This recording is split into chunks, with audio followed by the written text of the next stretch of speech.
Why Media Group? The fastest growing media group in North America. Who is winning the war? So, from my perspective, I think first things first, as far as the tactical aspect is concerned, of course, US and Israel both have had a free run in hitting whatever targets they wanted to hit. The numbers vary, but I think around, as far as the numbers that I see it, around 10 to 11,000 targets they've already hit in Iran between US and Israel, maybe even more. So there are close to 2,000 people who have been killed in Iran, 20,000 plus wounded, and at this point, on that aspect, okay, fine. Now, I think the war is fought on many fronts. So when we talk about who's winning the war right now or who would eventually win the war, so war is not fought on one front. The military aspect is one aspect, the economic aspect is the other one. So Iran is, as far as the military aspect is concerned, we all knew the US military might, or combined with Israeli firepower as well, Iran may not really match that. But if you look at the economic aspect, I think Iran not only is still firing missiles and drones, even the military aspect, but it's firing missiles and drones on all these GCC nations. So approximately 9 countries they have struck, and UAE, Dubai is facing tough time, Saudi Arabia is facing tough time. How do they block that? From Oman to Qatar, all these countries they're facing a tough time right now. And despite Saudi Arabia having an alliance with Pakistan, I don't think so Saudi Arabia wants to escalate the situation and start a full-blown military war with Iran.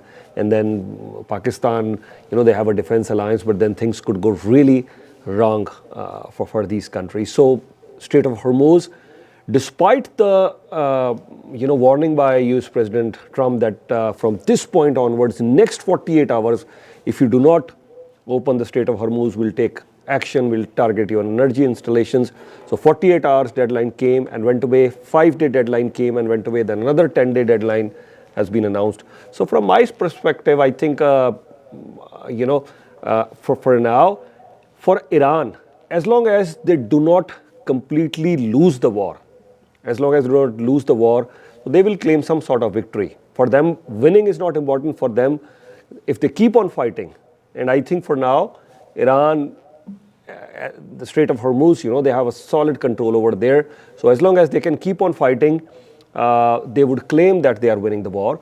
And another aspect, I'll quote The Economist here, because I try to read all the Financial Times, financial papers as well. I'm quoting The Economist over here. The amount of money they are making before 28th February and after 28th February come, it has actually doubled. They're selling, I've given this news, not many international media would give you the news that I already broke, that Iran has sold to Reliance Industries, to India on a premium. But today I'm quantifying, but my source, I'm quoting the source, this is not my news, but I tried to check because I wanted to know what sort of premium are they charging. They have, the amount of money they're making is double the amount. This is The Economist. So Iran, as far as that financial resources, and here we are, because of all this, Russia is able to sell oil to even to its friend India on a premium. So Russia is also able to sell the oil. Military aspect, but the economic aspect, and we all know, you said that earlier too, almost $1 billion loss as far as this war cost is concerned. And then we talk about another aspect as well. Yes, there is a military buildup, but of how many? I've already said that. 91 war, the Gulf War, or 2003 Iraq War, there were 800,000 or then 350,000 troops, and then England was also part of that. But here we are, 10,000 troops. I heard President Trump saying this, that we're going to capture the Kyrgyz Island, or we're going to go there. But how can you capture the Kyrgyz Islands? Are you going to make your people sitting ducks over there? Because Iran won't, back down. Iran is clearly saying this. We're all ready. Bring it on. So Iran is not backing down as we speak. And then you also mentioned the other day as well, that there are a lot of challenges. There's a lot of discussion. The No Kings protest in US. So there are many challenges domestically as well for the president. How long can he carry on this war? And almost 50 states, there were protests. The numbers are different. That 3,000 plus rallies. That's what they're saying. And here is US President Donald Trump. He had protests in his first term as well. I'm sure he's not going to back down from these protests. But then, you have to see, he could be a lame duck president once you lose majorities in Congress or in Senate. So there would be elections, midterm elections. So you have to have some sort of popularity. The poll numbers in his favor are coming down. So I'm sure Trump would be thinking on those terms as well. Of course, he's claiming that yes, we are winning.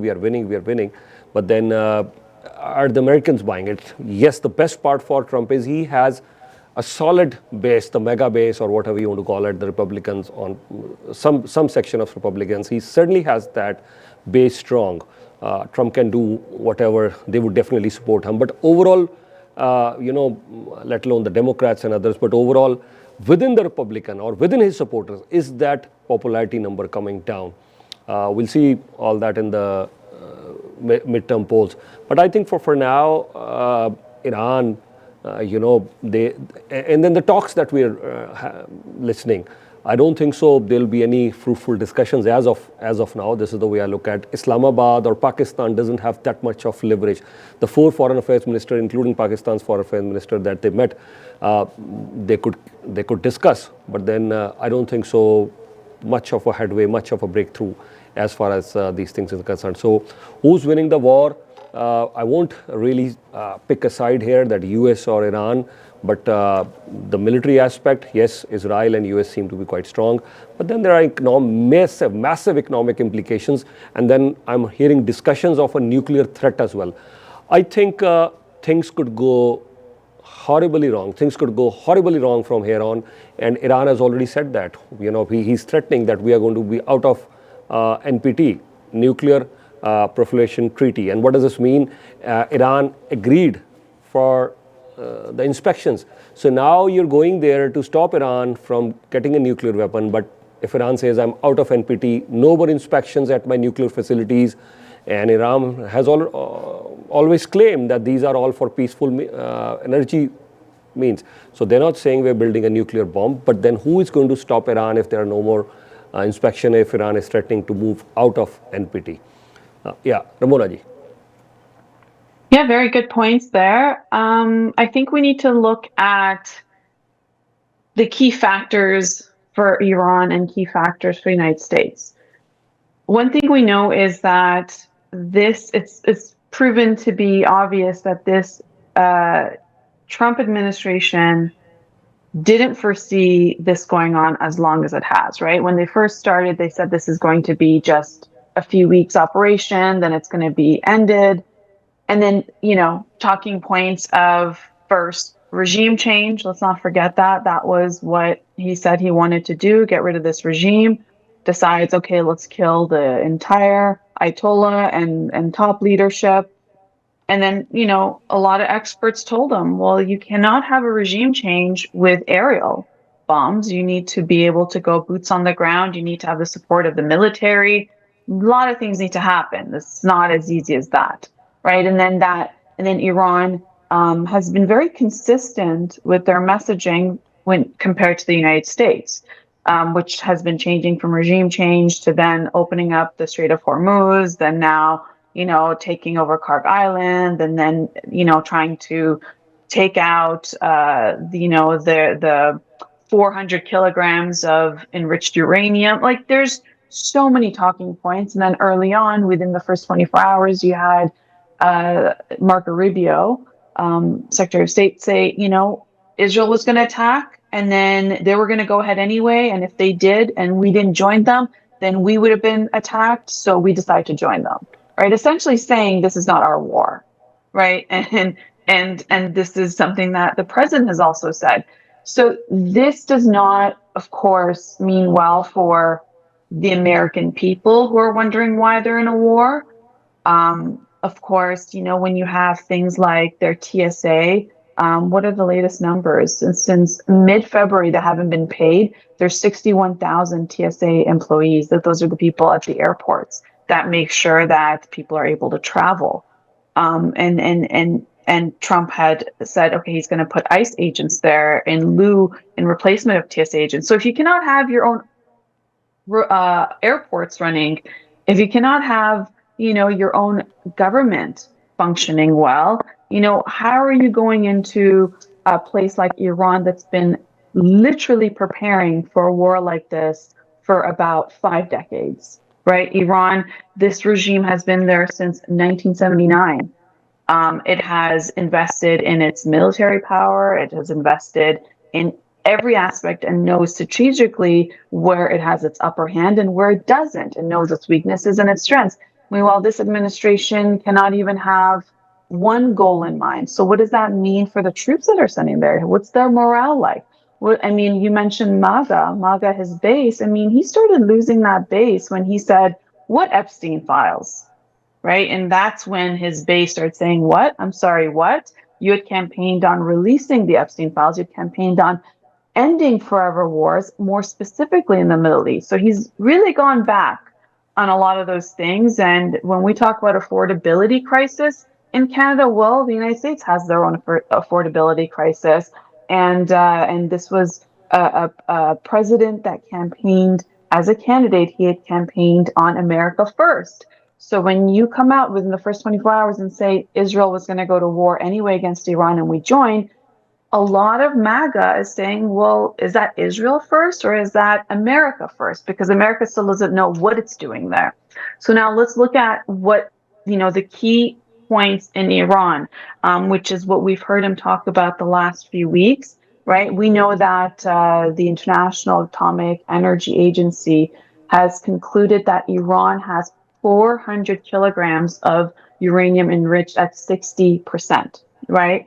And Iran has also reported that nearly half of that, so 200 kilograms, 20% of fissile material, it can be easily converted to about 90% weapon grade. Okay, so Hiroshima, what we saw happen in Japan when the atomic bomb was dropped in 1945, well, that was only 80% enriched. So Iran is saying you can do that quickly to 90% enrichment. And what you just mentioned in terms of now saying we're going to go ahead, we don't need any sort of speculation or of any of our sites. So that's huge. That's huge. Something to worry about. Last year, when we saw the bombing campaign happen with Israel and the United States, that's last year, June 2025, they said that they had destroyed the Iranian nuclear facilities, but then Iran said that they were able to move out some of that uranium before their facilities were bombed. So it's unknown whether they're saying that the uranium is so far underground that Iranians can't move it, and this is what we're talking about: boots on the ground. One for Karg Island, where 90% of Iranians' oil comes out of, and then the second point is this mission impossible to go and remove this uranium by sending American troops. We know that the IAEA director, he said that he believes, this is in the past from last year, he believes that the uranium is at 2 or the 3 sites since the attacks that happened last year, and saying that there is a very complex underground tunnel for this nuclear complex, and saying that it's in Isfahan as well as another location such as Nanetez. So this is, so now the American troops, if they're speculating what Pentagon has proposed to the president, President Trump, in terms of, we don't really know where the uranium is, but these are the locations that there might be in, and this is serious matter in terms of sending them in. Now, Iran is not currently enriching the uranium. This is something that experts have said, the assessments there, but it previous to that, with the negotiations were to give up the stockpiling enrichment, there was a fatwa, meaning religious ruling with the previous Ayatollah Khamenei, who was killed on February 29th with the attacks. where he said, we're not going to enrich uranium. So many things are pointing to, okay, Iran was, agreeing to terms with the United States and potentially giving Trump more of what they would have agreed to in previous agreements under the U.S. administration, such as Obama's administration. Now we're in a situation where it's gone dark. And even though Pakistan says, yes, we're having talks, but now Iran is saying, well, no, we're, come. And unfortunately, they described if boots on the ground, military boots on the ground, United States boots on the ground would mean a swamp of death for them. And they're being very serious about that. So let's look at also the other aspects, Strait of Hormuz, which, 20% of the world's oil comes out of, has been blocked by the Iranians.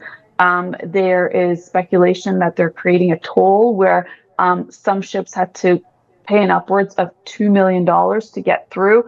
And that is, of course, something that Iranians are seeing that they could collect because it is devastating to Pacific region. It's devastating to, India that takes 60% of its oil from that region, China 40%, Japan 75%.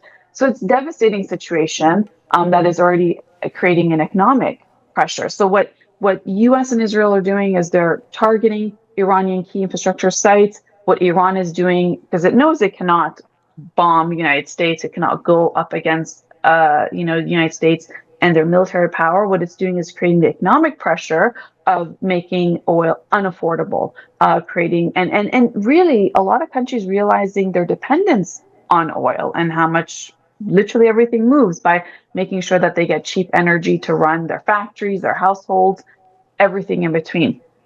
So now when Trump talks about, taking over Kharg Island, what does that mean? 90% of Iran's oil exports come from there. You get there, okay, but how do you keep it? And is this a suicide mission by being able to having to send more and more and more troops? So that seems unattainable, which is why we cannot get a clear understanding of what President Trump's plan is in all of this. And what he plans on doing. That's why he keeps changing the dates of the negotiation, hoping something would come to terms.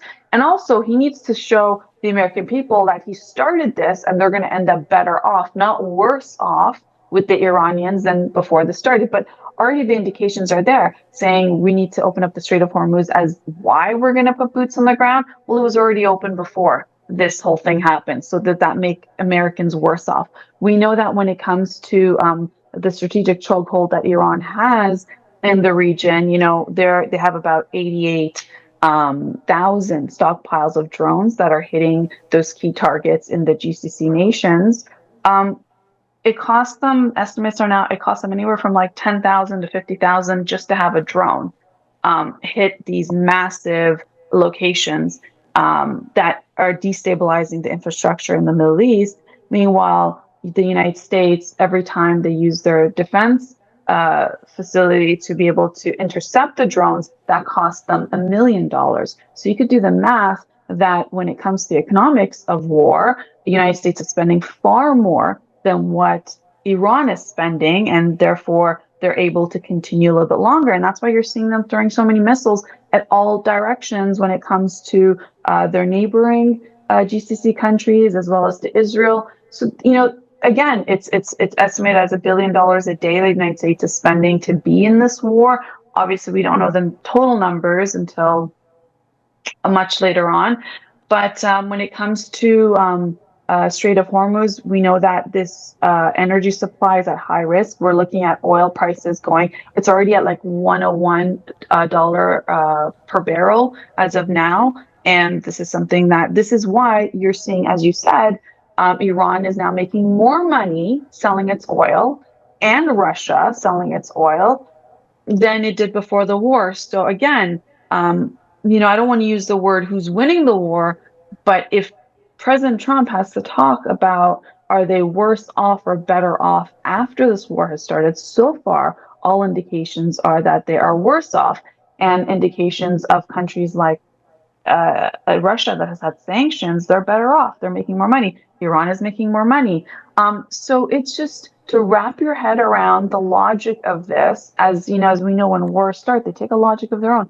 Just to be able to wrap your head around it, it's just it doesn't make sense. It's like 2 + 2 does not equal 4 when it comes to this war and what this means. But we know that the conflict has spread to Lebanon. We know that that Israeli forces are in southern Lebanon and they're pushing forth. We know that this has brought in the Yemen Houthis. We know that the Gulf countries that have been affected. We're talking about power plants, industrial zones, energy facilities have been hit. It's disrupting electricity, water systems, industrial production. Today India put out a report that, they're going to go back on in terms of their manufacturing because they just can't justify it when it comes to textiles. So many Indian workers are going back to their villages because things are drying up. Cooking oil. That's another massive thing that there's a shortage of. So you can see the interdependence of all these nations upon each other when it comes to natural resources. So this is something that, we'll see what happens by Friday. President Trump's rhetoric will change to be a lot more hardline than at the end of the week, whereas in the beginning of the week, it's a lot softer on his stance. So it's a moving target, essentially, of where this war is going. Yeah, you're right. I mean, the situation is still quite fluid, and you made some very good points there. And we'll wrap it up on this: who's winning the war. But we'll carry on this discussion in our next episode. But for now, one very important point that I want to highlight is when we're talking about who is winning the war, as you and I have discussed before, and even today as well. I mean, Iran is making more money, and one of the key aspect is the Strait of Hormuz. It still remains largely closed. It's only open for its friends like India, Russia, China. Those are the only ones who are getting their ships across. But other than India, China, and all those, not much of a success for others there. So Strait of Hormuz remains mostly closed. And as I mentioned earlier as well, President Trump, he threatened earlier 48-hour deadline gone, 5 days deadline gone, 10 days deadline gone. And here we are, he's saying that, yes, I'm going to attack the energy installations of Iran once again. So these are all discussions, but then at the end of the day, for now, even as you mentioned, U.S. Secretary of State Marco Rubio, he did threaten that, yes, we cannot allow Iran to take control of these international waters. Fine, Marco Rubio has said that you cannot allow the control, but for now, who has the control? Who has the control? Now, who is winning the war? There are so many aspects, but the control of international waterways, the control of Strait of Hormuz is definitely a very important point. I mean, US could flip around, but how do they do that with those 10,000 forces? I don't know whether US will be able to do that or not. Marco Rubio said we will definitely prefer talks, but there are other discussions also on the table. But what are those other discussions? Are you going to throw a nuclear bomb? Are you going to attack? Or we don't know. And you said that in the last episode as well, and we all know that. I've also mentioned that earlier as well, that US President Trump has love for oil and for certain other things. I mean, there are no conspiracy theories or there's no backroom deals here. He just openly mentioned once again, in the last 24 hours, Trump mentioned once again, I love having oil. So he's been quite candid about what he wants there, and he says, okay, for that, I love oil, I'll control the Kharg Island. So you want to control the Kharg Island, you want the oil, you want to open the waterways, you want to take control of the Strait of Hormuz. None of this is happening. Nothing is happening. So as much as on one side, when we look at the military aspect, and of course, as I already mentioned on the military aspect, I doubt Iran is any match for the US and Israeli firepower. But then if you look at the economics of that, and a common person, a common American for that matter, Americans would definitely ask this question, even if we would target the nuclear installations or all these things are important. The optics could look great, but those are the optics. But here we are at the ground level facing inflation, facing job losses, and it's not just the oil. We've discussed this many times. There's so many other aspects. It's the LPG, the cooking gas that we were talking about, it's the fertilizer, including urea, used in so many different parts of the world. So everything adds up. And then there are tensions as well. I mean, you look at the numbers there, almost 3,000 have been killed, close to 2,000 just in Iran. But then there are, go to Lebanon. 20% of the population has been displaced. Many children are suffering today. And this war would grow wider by the day. Iran just mentioned Ukraine. They are sending their special experts in Middle East. So Iran has said that. So if Ukraine is sending special experts in Middle East, so that means you become part of the war. And it's growing wider by the day, and the US is not getting any help from its allies. I just heard once again, British Prime Minister Keir Starmer clearly said, this is not our war. No, we're not sending troops. So Keir Starmer, the British Prime Minister, clearly mentioned that. We already heard from our Canadian Prime Minister Mark Carney. Spain, let alone sending troops, Spain is not even allowing airspace to the warplanes of US, Spain. So we've heard Italy, we've heard Germany, we've heard France, we've heard England, Canada, India. They don't want to get into any sort of, they're just doing okay, diplomatic efforts from India. And even, I'll wrap it up here, the discussions that are happening in Islamabad, I mean, you have 4 foreign ministers there, but Italy's foreign minister was also there. But Iran has targeted Turkey. Iran targeted Turkey. So the NATO forces, they deflected that. And, it's not just about a $5,000 or a $10,000 or $15,000 or a $20,000 missile or drone, and you have $1 million Tomahawks, but then there is other military hardware which is worth millions and billions of dollars, which is over there in the Middle East. And Iran, with its missiles and drones, which don't cost much, is trying to target all that military hardware. So who's winning the war is anybody's guess. For now, Iran claims victory for their domestic audience, and US is also claiming the victory that yes, we are winning. Ramona ji, your final comments, and we'll wrap it up, please. It's a devastating time, I think, with all these ongoing wars in so many different countries, and we're not seeing the end of most of them in terms of, as we talked about the Ukraine, Russia war, all the different wars that have been happening for quite some time, and the new ones that are escalating day by day. This is a time of us being able to pray more and send our best wishes and really, really try to change the trajectory of this. We know us humans, we're master manifestors, right? We know that we can change the outcome of our trajectory of our own lives, and on a global part we can as well. So right now, I think it's very crucial to be able to, calm ourselves, really pray for a better outcome for the entire global region, and that affects us all. We're seeing how interconnected, interdependent all of these things are. And so from my side, just sending prayers and condolences, and hopefully for a much, much better outcome. Okay. Thank you so much. That's all the time that we have today, but we will carry on our live discussion. So at Ymedia, different platforms. Channel Y is broadcasted in Canada. So if you're here in Canada, watch Channel Y on Rogers 857, Bell 828, Telus 2418, and Ignite 707. Channel Y right across Canada. If you're watching on digital platforms or any of the boxes, don't forget to save in your favorites our 24/7 all English channel Y Plus. It's a 24/7 all English channel, so save it in your favorites. If you're driving anywhere around GTA, so tune in to your favorite radio station, Radio Y FM 105.9. So you get top of the hour news, music, and news and analysis as well.